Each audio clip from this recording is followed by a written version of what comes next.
என் கொம்பை காண்டாமிருகத்தின் கொம்பை போல உயர்த்துவி, புது எண்ணெயால் அபிஷேகம் பண்ணப்படுகிறேன். சங்கீத புத்தகம் 92 சங்கீதம் 10 வாசிக்கும் பொழுது பக்தன் இப்படியாக ஒரு வார்த்தையை பயன்படுத்துகிறார். கொம்பு என்கிற வார்த்தையை பயன்படுத்துகிறார். என் கொம்பை காண்டாமிருகத்தின் கொம்பை போல உயர்த்துவீர், புது எண்ணெயால் அபிஷேகம் பண்ணப்படுகிறேன். கிறிஸ்துவுக்கு மிகவும் பிரியமான அன்பு தேவனுடைய பிள்ளைகளை, கொம்பு என்பது வல்லமையை குறிக்கிறது. கொம்பு என்பது ஒரு பலத்துக்கு அடையாளமாக இருக்கிறது. கொம்பு என்பது பார்க்கிறீங்கன்னா ஒரு வலிமைக்கு அடையாளமாக இருக்கிறது. எனவே நிச்சயமாய் கர்த்தர் இந்த நாள் உங்கள் கொம்பை உயர்த்துவாராக. கர்த்தருடைய வல்லமை நிச்சயமாக உங்கள் மேல் அமர்ந்து கொம்பை உயர்த்துவாராக. எனவே கொம்பு இருக்கக்கூடிய விலங்குகளுக்கு நிச்சயமாக மனிதர்கள் பயப்படுவார்கள். கொம்பு இருக்கக்கூடிய விலங்குக்கு நிச்சயமாக மற்ற விலங்குகள் பயந்து ஓடும். எனவே வசனம் சொல்கிறது, என் கொம்பை காண்டாமிருகத்தின் கொம்பை போல உயர்த்துவி. கொம்பு என்பது ஆசீர்வாதத்தை குறிக்கிறது, ஐஸ்வர்யத்தை குறிக்கிறது, ஆவிக்குரிய வளர்ச்சியை குறிக்கிறது. எனவே இந்த இடத்துல கொம்பு உயர்த்தப்பட வேண்டும். இந்த நாள்ல உங்களுடைய கொம்பு உயர்த்தப்பட வேண்டும். அன்பு சகோதரனே, அன்பு சகோதரியே, உன் கொம்பு உயராமல் இருக்கிறதோ, சத்துருக்கள் மத்தியில நீ இன்னும் அபிஷேகம் பண்ணப்படாமல் இருக்கிறையோ, சத்துருக்கள் மத்தியில இன்னமும் உன்னுடைய கொம்பு வலிமை இழந்து போயிருக்கிறதோ, இந்த காலை வேளையில கர்த்தர் உன் கொம்பை சீவுகிறார். உன் வல்லமையை இன்னும் அதிகப்படுத்துகிறார். கொம்பு என்பது அடையாளமாக இருக்கிறது சொன்னேன், வலிமைக்கு அடையாளமாக இருக்குன்னு சொன்னேன். உங்களுடைய கொம்பை இன்னும் கர்த்தர் சீவி அதை இன்னும் ஆசீர்வதிக்க அவரால் முடியும் என்று சொல்ல விரும்புகிறேன். ஆமென் சொல்லுங்களேன். எனவே தமிழ் மொழிபெயர்ப்புல என் கொம்பை காண்டாமிருகத்தின் கொம்பை போல உயர்த்துவேன் என்று எழுதப்பட்டிருக்கிறது. ஆனால் ஆங்கில மொழிபெயர்ப்பு அல்லது மலையாள மொழிபெயர்ப்புல பார்க்கும்பொழுது காட்டு எருதை போல, காட்டு எருதின் கொம்பை போல உயர்த்துவேன் என்று எழுதப்பட்டிருக்கிறது. நமக்கு தேவையான வார்த்தை கொம்பு. நிச்சயமாய் உங்கள் கொம்பை இந்த காலைவெளியில கர்த்தருடைய ஆவியானவர் உயர பண்ணுவாராக, உயர்த்துவாராக. அன்பு சகோதரா, அதுல வாசிக்கும் போது புது எண்ணெயால் அபிஷேகம் பண்ணப்படுகிறேன். அப்ப பழைய அபிஷேகம் அல்ல, பழைய ஆயுள் அல்ல, புதிய எண்ணெயால், நியூ ஆயிலால், புதிய அபிஷேகத்தினால் அபிஷேகம் பண்ணப்படுகிறேன். புதிய அபிஷேகம் எதை குறிக்குது என்றால், புதிய அப்டேட்டுக்கு நேராக கர்த்தர் உங்களை நடத்த போகிறா என்பதற்கு அடையாளமாக இருக்கிறது. இங்க பழைய ஆயுளை வைத்து, பழைய அபிஷேகத்தை வைத்து, பழைய எண்ணெயை வைத்து நாம் நெடுந்தூரம் ஓட முடியாது. ஏனென்றால் அந்த பழைய வார்த்தை, பழைய அபிஷேகம் நேற்று இருக்கக்கூடிய சத்ருவை ஜெயிக்க அது போதுமானாக இருந்தது. நேற்று அந்த பழைய வார்த்தை என்னை ஒரு ஸ்தோத்திரம், ஒரு ஆசீர்வாதத்துக்குள்ளாக நடத்தினது, ஒரு பரவசத்துக்குள்ளாக நடத்தினது. அது நேற்று கற்றுக் கொடுத்த ரேமா. ஆனால் இன்று எதிராளியை ஜெயிக்க வேண்டும், இந்த புதிய சத்துருக்களை ஜெயிக்க வேண்டும், புதிய காரியத்தை ஜெயிக்க வேண்டும் என்றால் புதிய எண்ணெய் தேவைப்படுகிறது பிரியமானவர்களே. எனவே பக்தன் அழகாக சொல்லுகிறார், புது எண்ணெயால் அபிஷேகம் பண்ணப்படுகிறேன். இந்த காலை வேளையில கர்த்தருடைய அபிஷேகம் உங்களை வழிநடத்துவதாக. அபிஷேகம் பெருக பெருக, அந்நிய பாஷையில ஜெபிக்க ஆண்டவரை துதிக்க அவருடைய வேதத்தை இன்னும் அதிகமாய் தியானிக்க நிச்சயமாய் உங்க கொம்பு உயரும் என்று நான் சொல்லுகிறேன். எனவே இந்த காலை வேளையில ஸ்தோத்திரம், ஒருவேளை சத்துருக்கள் மத்தியில் தோல்வி அடைந்திருக்கக்கூடிய அருமையான சகோதரா, தோற்று போயிருக்கக்கூடிய அருமையான சகோதரியே, வியாதியினால், வறுமையினால், ஏதோ ஒரு காரியத்தினால ஸ்தோத்திரம், மனுஷனுடைய அந்த தேவையற்ற பேச்சுகளினால சோர்ந்து போயிருக்கக்கூடிய அருமையான சகோதரா, சகோதரியே, நீ மறுபடியுமாய் மீண்டு எழுவதற்கு ஒரு புதிய அபிஷேகம் தேவை, புதிய வல்லமை தேவை. எனவே பக்தன் சொன்னது போல 92 சங்கீதம் 10 பக்தன் சொன்னது போல புது எண்ணெயால் அபிஷேகம் பண்ணப்படுகிறேன். இந்த நாள்ல புது எண்ணெய் வேணுங்க. புது அபிஷேகத்துக்காக காத்திருக்க வேண்டுங்க. புதிய அபிஷேகத்தை பெற்றுக் கொள்வதற்காக என்ன செய்ய வேண்டும் என்றால், இன்னும் ஆண்டவரோடு நெருங்க வேண்டும். நெருங்கும் பொழுது அவர் அபிஷேகத்தை கொடுக்க போதுமாக இருக்கிறார். தாவீது தேவனோடு நெருங்க அப்போ ஒரு விசை கரடியை தாவீது மேற்கொண்டார், ஒரு விசை சிங்கத்தை மேற்கொண்டார். இப்ப அதே தாவீது கோலியாத்தை மேற்கொள்வதற்கு ஒரு புதிய அபிஷேகம் தேவைப்படுகிறது. அப்ப தாவீது கோலியாத்தை மேற்கொள்வதற்கு போகும் பொழுது தேவையற்ற வார்த்தையை பேசவில்லை, விசுவாசமான வார்த்தையை பேசி கோலியாத்தை ஜெயித்ததை பார்க்கிறோம். இந்த கால வேளையில தேவையற்ற வார்த்தை அல்ல. ஆமா, இன்னைக்கு அநேக ஊழியர்களும் விசுவாச பிள்ளைகளும் மற்ற அனைவரும் தேவையற்ற வார்த்தையை பேசிக் கொண்டிருக்கிறார்கள். தேவையற்ற வார்த்தைகளை பேசாதபடிக்கு தேவனுக்குரிய வார்த்தைகளை பேசும் பொழுது நிச்சயமா உங்கள் கொம்பை உயர பண்ணுவா. எனவே உங்கள் பிள்ளைகளுடைய படிப்பு காரியங்கள், உங்களுடைய பிள்ளைகளுடைய மேற்படிப்பு காரியங்கள், உங்களுடைய ஏதோ ஒரு காரியங்கள், ஆமா, சில காரியங்கள் நடைபெறாமல் இருக்கிறது, சில காரியங்கள் வாக்குத்தத்தங்கள் தாமதமாக இருக்கிறது, சில காரியங்களுக்கு தேவன் செவி கொடுக்கிறதா செவி கொடுக்கவில்லையா என்கிற ஒரு போராட்டம் இருக்கிறது. ஆனாலும் ஜெபத்தை கேட்கிறவரே மாம்சமான யாவரும் இடத்தில் வருவார் என்று வேதம் சொல்லுறதை பார்க்கிறோம், பைபிள் சொல்லுது, சங்கீதத்துல வாசிக்கிறோம். அப்ப ஜெபத்தை கேட்கிறவரே, அவர் பேரே ஜெபத்தை கேட்கிறவர். இந்த காலை வேளையில உன் ஜெபம் கேட்கப்படுவதில்லை என்று சொல்லக்கூடிய சத்துருக்களின் வார்த்தைகளையும், உன் ஜெபத்துக்கு தேவன் பதில் தரவில்லை என்று சொல்லக்கூடிய மனிதர்களின் வார்த்தைகளையும் நம்பாதிருங்கள். தேவ வார்த்தை நிச்சயமாக அற்புதம் செய்யும். எனவே அந்த வார்த்தையை ஆபிரகாமை குறித்து சொல்லும் பொழுது ரோமர்ல வாசிக்கிறோம், ஆபிரகாம் முழு நிச்சயமாய் நம்பினார். தேவனுடைய வார்த்தை நிச்சயமாய் வேலை பார்க்கும், நிச்சயமாக என் சந்ததி பெருகும் என்று நம்பினார். நிச்சயமாக சாராளுடைய அந்த அடைக்கப்பட்ட கர்ப்பம், சாராளுடைய கர்ப்பம் நிச்சயமாய் திறக்கப்படும். நிச்சயமாக சாராள் ஒரு குழந்தை பெறுவாள். ஆனால் குழந்தை பெறுவதற்கு ஏதுவில்லை, அற்புதம் நடப்பதற்கு ஏதுவில்லை. ஆனாலும் முழு நிச்சயமாக ஆபிரகாம் தேவனை நம்பினதுனால அவன் விசுவாசத்தில் வல்லவனான் என்று பைபிள் சொல்லுது. இந்த காலவெளியில விசுவாசத்தில் வல்லவன் ஆகும்படிக்கு, ஆமா, விசுவாசத்திலே வல்லவன் ஆகும்படிக்கு தேவனாய் கத்த இந்த காலவெளியில உங்களை ஆமா உங்களை அறைகோல் விடுகிறார், உங்களை மறுபடியும் உற்சாகப்படுத்துகிறார். சூப்பர்ல, இது எப்படி இருக்கு? அப்ப தேவனுடைய வார்த்தையை நீங்க மறுபடியும் பெற்றுக்கொள்ளும்படியாக ஸ்தோத்திரம், முழு நிச்சயமா வாக்கு தத்துவங்களை நம்பும்படியாக தேவன் விரும்புகிறார். எனவே புது எண்ணெயால் அபிஷேகம் பண்ணப்படுகிறேன். அப்ப பழைய எண்ணெய் என்ன? பழைய ஆயில், பழைய அபிஷேகம், பழைய காரியங்கள், அந்த அந்த அந்த பழைய சம்பவத்தை ஜெயிக்க அது போதுமானா இருந்தது, அவ்வளவுதான். அப்ப புதிய காரியம்தான், புதிய எண்ணெய் தான் புதிய அபிஷேகத்துக்கு, புதிய எண்ணெய் புதிய அபிஷேகம் தான் புது காரியத்தை ஜெயிப்பதற்கு, புதிய சூழ்நிலையை கையாளுவதற்கு அது தேவைப்படுவது பிரியமானவர்களே. எனவே இந்த காலவெளியில தேவனோடு நெருங்குவோம், விசுவாசமான வார்த்தையை பேசுவோம். அந்த விசுவாசமான வார்த்தை எல்லா சூழ்நிலையிலும் பேசணும். அதான் விசுவாசமான வார்த்தை. சில நேரம் நம்ம என்ன செய்யறோம், விசுவாசமான வார்த்தைகளை ஆமா அந்த சூழ்நிலை சாதகமாக இருக்கும் போது பேசிக் கொண்டிருக்கிறோம். இல்ல, சூழ்நிலை பாதகமாய் இருக்கும் பொழுது, நமக்கு விரோதமாய் ஒரு பாதகமாய் ஒரு நெருப்பு எரிந்து கொண்டிருக்கும் பொழுது பேச வேண்டிய வார்த்தை தான் விசுவாசமான வார்த்தை. ஆமென். அப்ப இந்த சூழ்நிலையில சங்கீதக்காரன் அற்புதமாய் கையாளுகிறார். என் கொம்பை ஆமா காண்டாமிருகத்தின் கொம்பை போல உயர்த்துவி. அப்ப கொம்பு உயர வேண்டும் என்று விரும்புகிறார். கொம்பு உயர வேண்டும். கொம்பு என்பது என்று பலத்துக்கு அடையாளம் என்று சொன்னேன். கொம்பு என்பது ஒரு ஆசீர்வாதமான சூழ்நிலை என்று சொன்னேன். கொம்பு என்பது ஒரு அதிகார மையம் என்று சொன்னேன். அதிகார மையம். அப்ப ரூல் பார்ட்டி தான் கொம்பு. அப்ப கொம்பு உயர வேண்டும் என்று தேவன் விரும்புகிறார். Praise God. எனவே இந்த கால வேளையில நிச்சயமா உங்க கொம்பு உயரும். உங்களுடைய பிசினஸ் ஆஸ்வதிக்கப்படும். உங்களுடைய தொழிலை கத்தர் ஆஸ்வதிப்பார். ஒரு ஜாபை கத்தர் ஆஸ்வதிப்பார். நீங்க அதிலேயே இருக்க தேவனுடைய விருப்பம் அல்ல, தேவ சித்தம் அல்ல. அப்ப வழிகளை உண்டாக்குவார் என்று நீங்கள் சொல்லும் பொழுது, அதை நினைக்கும் பொழுதுதான் உங்க மூளையே வேலை செய்ய ஆரம்பிக்கும். சகோதரியே, உங்க மூளையே அந்த வழியை தேவன் திறப்பார் என்று சொல்லும் பொழுதுதான் அந்த உங்க மூளையே வேலை செய்கிறது. ஆனால் நிச்சயமாய் வழி திறக்க வாய்ப்பு இல்லை, அற்புதம் நடக்க வாய்ப்பு இல்லை என்று நீங்கள் ஒருவேளை சொல்லிக் கொண்டே இருந்தால் அந்த இடத்துல பார்க்கும் பொழுது உங்கள் மூளை வலுவிழந்து போகிறது, உங்கள் நரம்பு மண்டலங்கள் வலுவிழந்து போகிறது.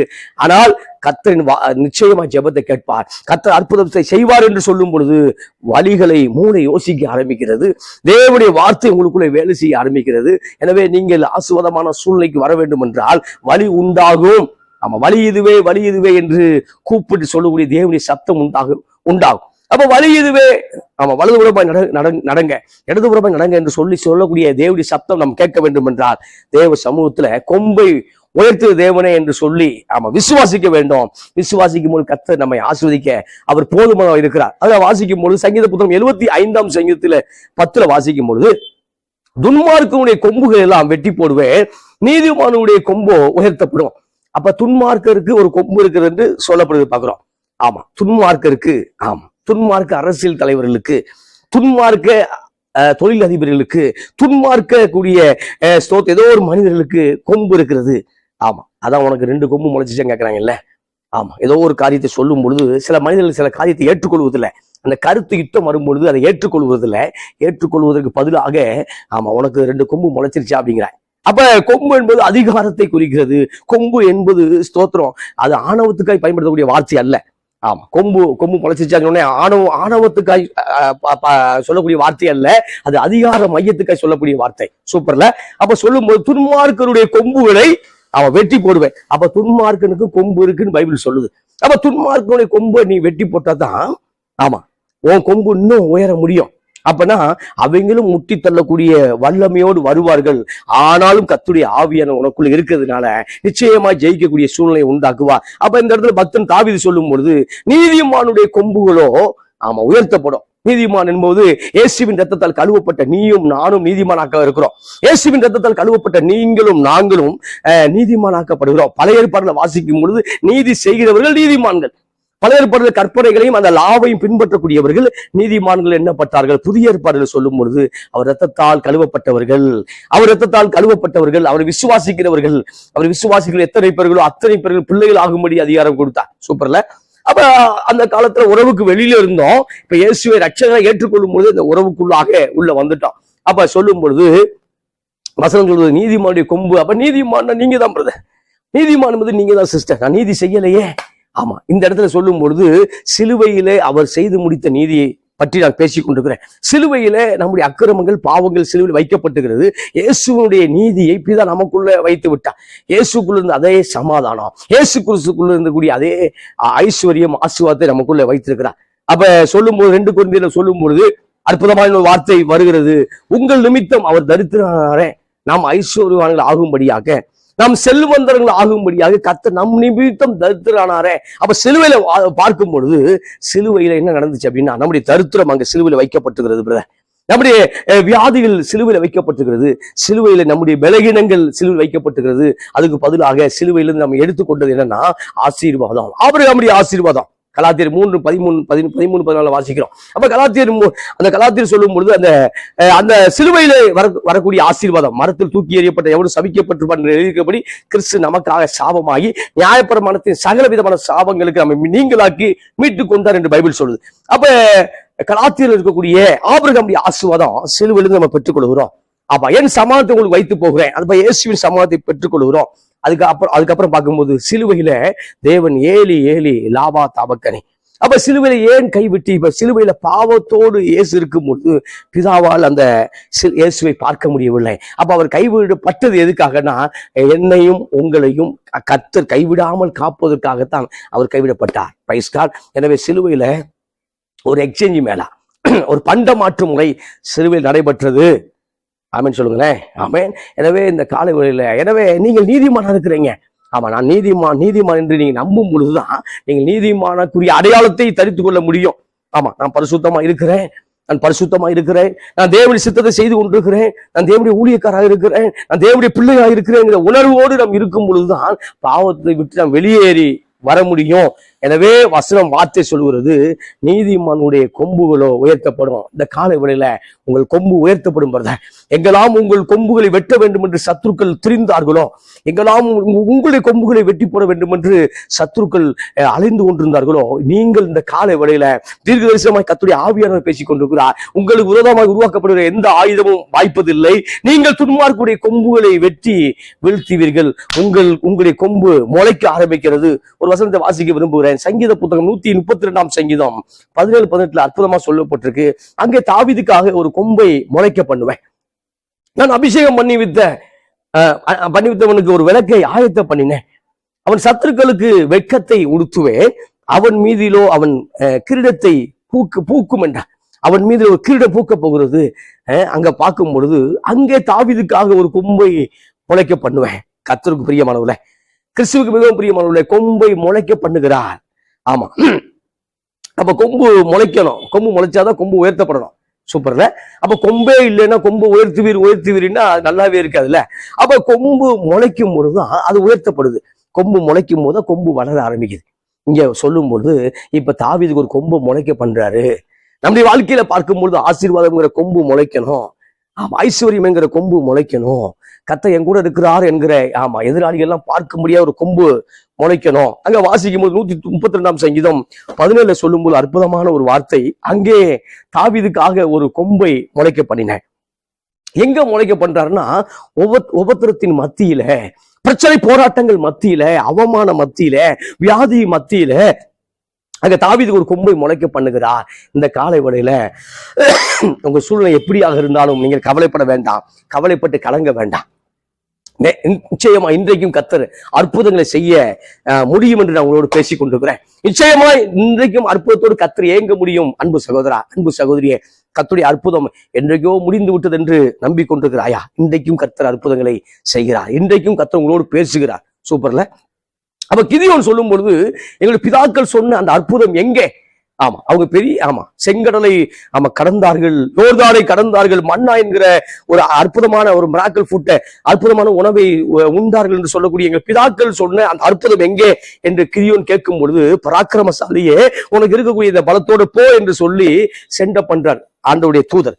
தேவ தூதன் அவர் அனுப்புறார், தூதனானவர் அனுப்புறார். தூதனானவர் என்பது இயேசு கிறிஸ்துவை குறிக்கிறது, தூதன் என்பது தூதனை குறிக்கிறது. அப்ப தூதனானவர் எங்கெல்லாம் பல ஏற்பட வருதோ அது ஆண்டவராய் இயேசுவை குறிக்கிறது. அப்ப சொல்லும் பொழுது அற்புதம் எங்கே, அது எங்க, இதே எங்க கேட்கும் போது, இல்ல நான் உங்களுடைய இருக்கிறேன் என்று கத்தர் கிதியோனை பலப்படுத்த. இந்த காலை வேளையில தேவன் தேடக்கூடிய கிதியோன்களை, தேவன் தேடக்கூடிய அன்பு சகோதர, அன்பு சகோதரியே, ஒருவேளை அற்புதம் நடக்கவில்லை என்று சோர்ந்து போயிருக்கிற ஐயா, அற்புதத்துக்கு எனக்கு தூரம் என்று சொல்லி கொண்டிருக்கிற ஐயா, இல்ல அற்புதம் கிட்ட வந்துருச்சு, அவ்வளவுதான்.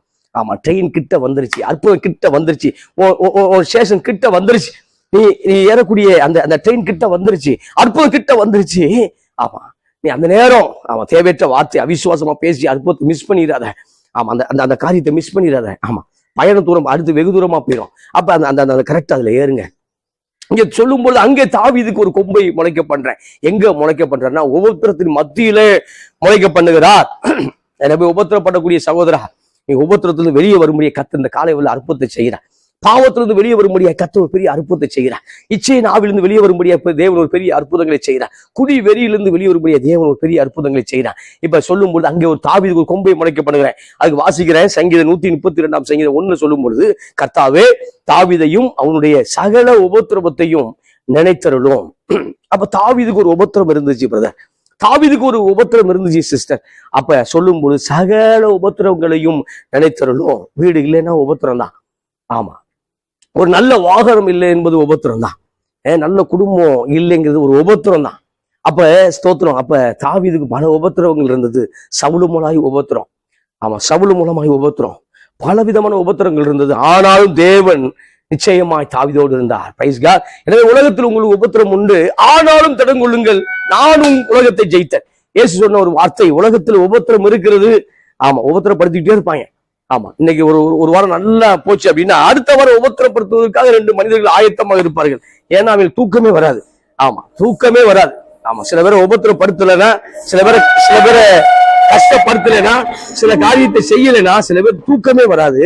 எனவே ஆண்டவர் சொல்லக்கூடிய வார்த்தை என்னன்னா, உபத்திரத்தை குறித்து பயப்பட வேண்டிய அவசியம் இல்லை, நான் உலகத்தை ஜெயித்தேன். இயேசு ஜெயித்தார், எனவே நீங்களும் ஜெயிக்க முடியும். ஆமென். அதைத்தான் யோவான் சொல்லும்போது, பிள்ளைகளே நீங்கள் உலகத்தை ஜெயித்தீர்கள், வாலிபர்களே நீங்கள் பிசாசை ஜெயித்தீர்கள். அப்ப எல்லாத்தையும் நீங்க ஜெயிச்சிட்டீங்க. இயேசு சிலுவையை ஜெயிச்சதுனால அவருடைய வெற்றி உங்களுக்கு சொந்தமா இருக்கிறது. எனவே மறுபடியும் நீங்களும் நானும் கத்தி எடுத்து போய் பிசாசு ஜெயிக்க வேண்டிய அவசியம் இல்லை. இயேசுவின் நாமத்தால விலகி போ சாத்தானே சொல்ல வேண்டிய வார்த்தையை மட்டும் பயன்படுத்தும் பொழுது நிச்சயமா பிசாசின் வல்லமைகள் விலகி போகும். அப்ப தாவீதுக்கு மாத்திரமல்ல, அப்போஸ்தலன் பவுலுக்கு பலவிதமான உபத்திரம் வந்துச்சு. கள்ள சகோதரர்கள், ஆமா, பயண காரியங்கள்ல உபத்திரம், கடல்ல உபத்திரம், அப்ப ஸ்தோத்திரம் போட்ல உபத்திரம், பல இடத்துல உபத்திரம் வந்துருச்சு, பல இடத்துல கல்லெறிதல் உண்டாச்சு. அப்ப பல இடத்துல கைது செய்யப்படுகிறார். ஆனாலும் அவர் சொல்ற, நான் கட்டப்பட்டிருக்கிறேன், திருவசனம் கட்டப்படவில்லை. சூப்பர்ல, வா. அப்ப பவுலாகிய நான் கட்டப்பட்டிருக்கிறேன், ஆனால் திருவசனம் கட்டப்படவில்லை, திருவசனம் ஏங்கி கொண்டிருக்கிறது. எனவே இந்த நாள்ல ஒருவேளை உங்கள் மனதை பிசாசு சிறைப்படுத்திருக்கலாம். ஆனால் அந்த சிறையை உடைக்கணும் அப்படின்னா அவருடைய வார்த்தையை அறிக்கை செய்ய சிறை இருப்பு மாறும், உங்கள் கொம்பு உயரும். அப்ப கர்த்தாவே தாவீதுக்கும் ஒரு உபத்திரம் இருந்தது. எனவே அந்த உபத்திரத்தை நினைத்தருளும். அதை நினைச்சு பார்த்து கொஞ்சம் ஆசீர்வதிங்க. ஏன்னா தாவீதுடைய பொருத்தனை அடுத்து 2-3 வாசிக்கும் தாவீதுடைய பொருத்தனை சொல்லப்படுகிறது. அவன், நான் கர்த்தருக்கு ஒரு இடத்தையும் யாக்கோபின் வல்லவருக்கு ஒரு வாசஸ்தலத்தை காணும் மட்டும் என் வீடாகிய கூடாரத்தில் பிரவேசிப்பதில்லை, என் படுக்கையை கட்டில் மேல் ஏறுவதில்லை, என் கண்களுக்கு நித்திரையும் என் எமைகளுக்கு உறக்கத்தையும் வரவிடுதும் என்று கர்த்தருக்கு ஆணையிட்டு யாக்கோபின் வல்லவருக்கு ஒரு பொருத்தனை பண்ணினான். அப்ப தாவீதுக்கு ஒரு ஆசை, அது நம்ம ஏற்கனவே 1 சாமுவேல்ல வாசிக்கிறோம். அப்ப நான் கேதுரு மரங்களால, அப்ப இப்ப இருக்கக்கூடிய தேக்கு, நான் நல்ல தேக்கு கட்டுல படுத்துக்கிறேன், என் வீடு பார்க்கும்போது தேக்கு மரத்தால வீடை கட்டியிருக்கிறேன். ஆனால் ஆசாரிப்பு கூடாரம், அப்ப தேவனுடைய பெட்டி எங்க இருக்கு அப்படின்னா ஒரு கூடாரத்தில் இருக்கிறது. எனவே சபையை கட்ட வேண்டும்ங்கிற எண்ணம் அவனுக்குள்ள வந்தது. அப்ப ஆண்டவர் ஒரு பெரிய தேவ ஆலயத்தை கட்ட வேண்டும்ங்கிற எண்ணம் வந்தது. ஆனால் அந்த எண்ணத்தை தேவன் ஆசீர்வதிச்சாரு. அந்த தேவைகளை தாவீது சம்பாதிக்க முடியாது, தேவன் கிருபை செய்தாரு. ஆனால் அவன் மகன் மூலியமாய், சாலமன் மூலமா இந்த காரியம் வாய்த்தது. Praise God. அந்த ஏக்கம் வந்தது இல்ல, தேவனுக்காக ஒரு ஆலயத்தை கட்ட வேண்டும். தேவனுக்கு ஒரு ஆலயத்தை கட்டவனுக்கு ஒரு ஏக்கம் வந்து இந்த காலையில நமக்கு ஒரு ஏக்கம் வரணும். இயேசுவுக்கு ஏதாவது செய்யணும், பரிசுத்த ஆவியானுக்கு ஏதாவது செய்ய வேண்டும், பிதாவுக்கு ஏதாவது ஒன்று செய்ய வேண்டும், ஒரு ஏக்கம் வரணும். அந்த ஏக்கம் நிச்சயமாய் உங்களை ஆஸ்வதிக்கும் பிரதர். அந்த ஏக்கம் நிச்சயம் உங்கள் சந்ததியை ஆஸ்வதிக்கும்.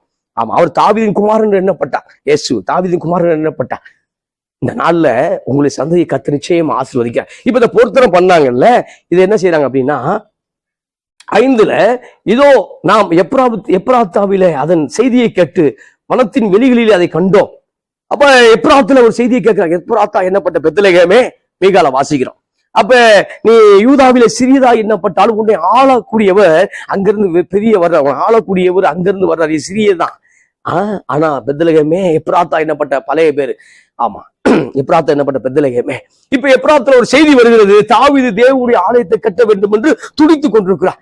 ஆமா, எப்படியாவது தாவீது தேவனுக்கு என்று ஒரு ஆலயத்தை கட்ட வேண்டும்ங்கிற எண்ணத்தோடு அலைந்து கொண்டிருக்கிறார். சூப்பர்ல.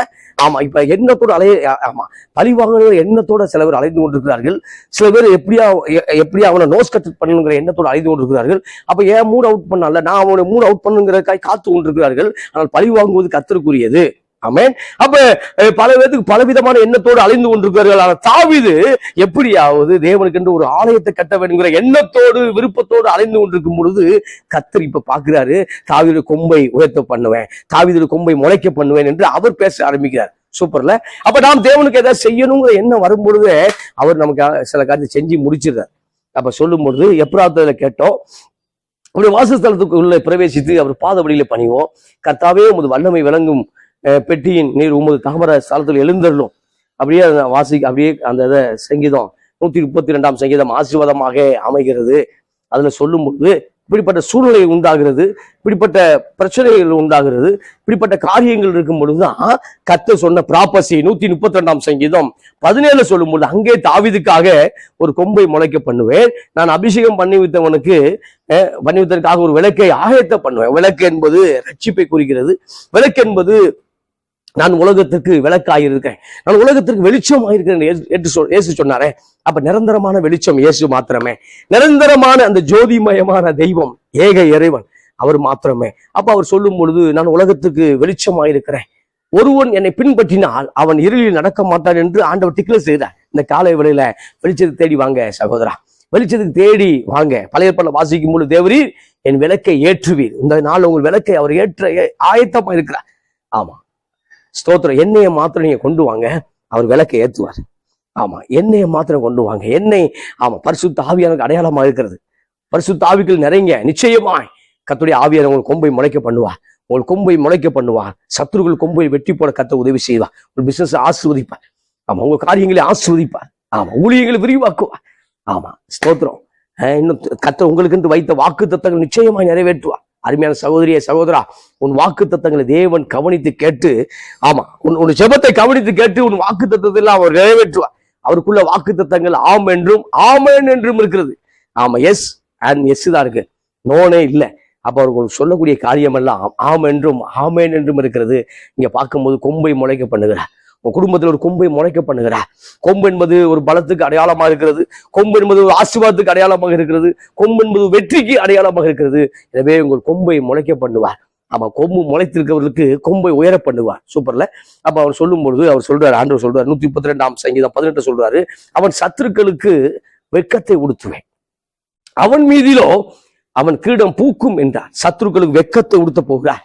வெட்கப்பட்டிருக்கக்கூடிய அருமையான சகோதரா, என் வாழ்க்கையில வெட்கப்பட்டிருக்கேன் பிரதர், வெட்கத்தோடு அலைந்து கொண்டிருக்கிறேன் என்று ஒருவேளை நீங்கள் சிந்தித்துக் கொண்டிருந்தால் ஒரு நல்ல வார்த்தையை சொல்லுகிறேன். என் ஜனங்கள் ஒருபோது வெட்கப்படுவதில்லை என்று சொன்னாரே, யோவேல வாசிக்கிறோம். என் ஜனங்கள் ஒருபோது வெட்கப்பட்டு போவதில்லை. ஆனால் வெட்கப்பட்டு ஒருவேளை நீங்கள் இருந்தால் நிச்சயமாக உங்கள் சத்துருக்களுக்கு அந்த வெட்கத்தை டிரான்ஸ்பர் பண்ணிடுவார், அதை மாற்றி விட்டுருவார்.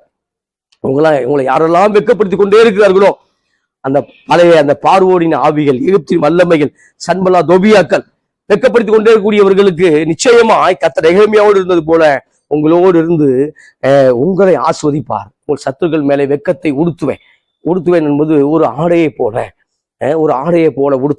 உடுத்துறேன். அப்ப சொல்லும் பொழுது உங்கள் மீதுல என்னன்னா கிரீடம் பூக்க ஆரம்பிக்கிறது. ஆமா, பூக்க ஆரம்பிக்கிறது. இப்ப மொட்டை இருக்கு. ஆமா, இப்ப அழகான ஒரு ரோஜாவா பூக்குது. இப்ப மொட்டை இருக்குது, ஒரு அழகான செம்பருத்தியாக பூக்குது. அப்ப ஸ்தோத்திரம். இப்போ மொட்டை உலகம் ரசிப்பதில்லை, அது பார்க்கும், அவ்வளவுதான். ஆனால் அந்த பூ அழகாய் விரியும் பொழுது, அந்த பூ பூக்கும் பொழுது இந்த உலகம் ஆமா அதை ரசிக்கிறது, எல்லாரும் அதை ரசிக்கிறாங்க. அதே மாதிரி அப்ப உங்க மேல அந்த கிரீடம் பூக்கும் பொழுது நிச்சயமாய் வாவ் சூப்பர்ல அப்படி சொல்லக்கூடிய அளவுக்கு தேவன் உங்களை உயர்த்துவார். நிறைவு செய்ய விரும்புகிறேன். உங்கள் கொம்பை முளைக்க பண்ணுவார். உங்க கொம்பு நிச்சயம் ஆமா அவிசுவாசமா எண்ணத்துக்கு ஒரு துளி கூட ஆமா விட்டுறாதீங்க. ஆமா ஒரு துளி பால் ஒரு துளி கூட இந்த பால் விஷமா மாறிடுது. அப்ப ஒரு துளி அவிசுவாசம் கூட உங்க லைஃபை மாத்திருது, நம்ம லைஃபை மாத்திருது. எனவே அதுக்கு இடம் கொடுக்காம கர்த்தர் நிச்சயமாக என் கொம்பை உயர பண்ணுவார் என்று விசுவாசமா இருங்க. உங்க கர்த்தர் ஒரு கிரீடம் வச்சிருக்காரு, நீதியின் கிரீடம் இருக்கிறது. அந்த நீதியின் கிரீடம் அதுல நிச்சயம் ஒரு அழகான பூக்கும் என்று நான் நிறைவு செய்ய விரும்புகிறேன். உங்க கொம்பை முளைக்க பண்ணுவா. அது காண்டாமிருகத்தின் கொம்பை போல உயர்த்துவி. காண்டாமிருகம் ஒரு பலத்துக்கு அடையாளம் இருக்கிறது. காண்டாமிருகத்துக்கு முன்பாக எந்த ஒரு மிருகம் நிக்கல, அது ஒரு பலத்துக்கு அடையாளம் இருக்கிறது. கர்த்தர் உங்களை பலப்படுத்துவார். கர்த்தர் உங்களை நிச்சயமா நிலைநிறுத்துவார். சோர்ந்து போகாதீர்கள். கர்த்தர் உங்களோடு கூட இருப்பாராக. ஆமென்.